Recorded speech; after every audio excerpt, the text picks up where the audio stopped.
नमस्कार दोस्तों, और कैसे हैं आप। एक बार फिर आपका स्वागत है स्वयं की रहस्यमयी दुनिया में। चलिए आज की कहानी स्टार्ट करते हैं। सोचिए, इंटरनेट की एक ऐसी दुनिया जहां कानून नहीं पहुंचता, जहां इंसानियत की कोई कीमत नहीं है और जहां अपराध सिर्फ छुपाते नहीं हैं, बेचे जाते हैं। आज हम आपको डार्क वेब की उस कहानी तक ले जा रहे हैं जिसे दुनिया भर की जांच एजेंसियों को हिला दिया। एक ऐसा नाम जिसे सुनकर आज भी साइबर क्राइम एक्सपर्ट सिर उठाते हैं, वो है पीटर स्कैली। पीटर स्कैली ऑस्ट्रेलिया का रहने वाला, दिखने में बिल्कुल आम इंसान, लेकिन उसके दिमाग में दुनिया के सबसे खतरनाक अपराधों में से एक जाल तैयार हो चुका था। उसने फिलीपींस को अपना अड्डा बनाया। फिलीपींस जहां गरीब, बेरोजगारी और कमजोर कानून व्यवस्था का उसने बेरहमी से फायदा उठाया। जांच एजेंसियों के मुताबिक स्कैली सिर्फ अपराधी नहीं था, वो एक संगठित डिजिटल नेटवर्क चला रहा था। डार्क वेब के बारे में मैं आपको बताऊं, डार्क वेब इंटरनेट का वो हिस्सा है जहां सामान्य सर्च इंजन काम नहीं करता।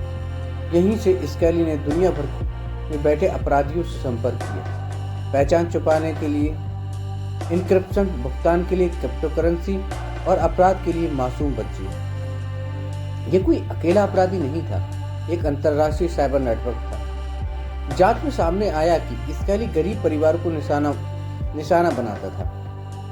वह कभी नौकरी का झांसा देता था, कभी मदद का बहाना देता था, तो कभी सीधा डर दिखाकर बच्चों को उठाता था। उसने नाबालिगों को डिजिटल गुलामी में फंसा लिया। इन अपराधों से डार्क वेब पर पैसों के बदले एक्सचेंज किया जाता था। ये सिर्फ अपराध नहीं है, यह मानवता के खिलाफ युद्ध था। वक्त बीतता रहा। 2010 के आसपास डार्क वेब पर कुछ ऐसा सामने आया जिसे देखकर अनुभवी जांच अधिकारी भी सन्न रह गए। अंतर्राष्ट्रीय एजेंसियां, ऑस्ट्रेलिया, यूके, फिलीपींस की पुलिस ने मिलकर ऑपरेशन शुरू किया। डिजिटल ट्रांजैक्शन, आईपी ट्रैकिंग और मुखबरों की मदद से जाल धीरे धीरे सुलझने लगा। वक्त बीतता रहा। 2015 में फिलीपींस पुलिस ने पीटर स्कैली को गिरफ्तार कर लिया। उसके ठिकाने से डिजिटल सबूत, डिजिटल डिवाइस और नेटवर्क की जानकारी मिली। यहीं से साफ हो गया, मामला सिर्फ एक आदमी का नहीं है, बल्कि एक बेस्ट साइबर अपराध सिस्टम का है। जब इसे गिरफ्तार किया गया था तो ये एक बच्चे को किडनैप कर उसके साथ यौन उत्पीड़न करके और उसे 5 दिन तक भूखा रखा था उसने। जब पीटर स्कैली को कोर्ट में ले जाया गया तब उस पर गंभीर धाराओं में मुकदमा चलाया गया। पीटर स्कैली मानव तस्करी, बाल शोषण और कई गंभीर धाराओं में मुकदमा चलाया गया। फैसला साफ था, आजीवन कारावास। जांच अधिकारियों ने उसे दुनिया का सबसे खतरनाक अपराधियों में से एक बताया। यह सजा एक मिसाल बनी, और लेकिन सवाल अब भी बाकी है। ये केस कैसे बताता है कि इंटरनेट जितना ताकतवर है उतना ही खतरनाक भी हो सकता है। डार्क वेब, क्रिप्टोकरेंसी और कमजोर सिस्टम अपराधियों के हथियार बन सकते हैं। इसके बाद दुनिया भर में साइबर कानूनों को मजबूत करने के लिए अंतर्राष्ट्रीय सहयोग बढ़ाने और बच्चों को ऑनलाइन सुरक्षा पर नई बहस शुरू हो गई।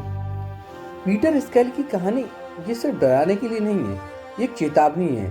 अगर हम जागरूक नहीं हुए और हमारा सिस्टम मजबूत नहीं हुआ तो अपराध तकनीक से भी तेज बढ़ेगा।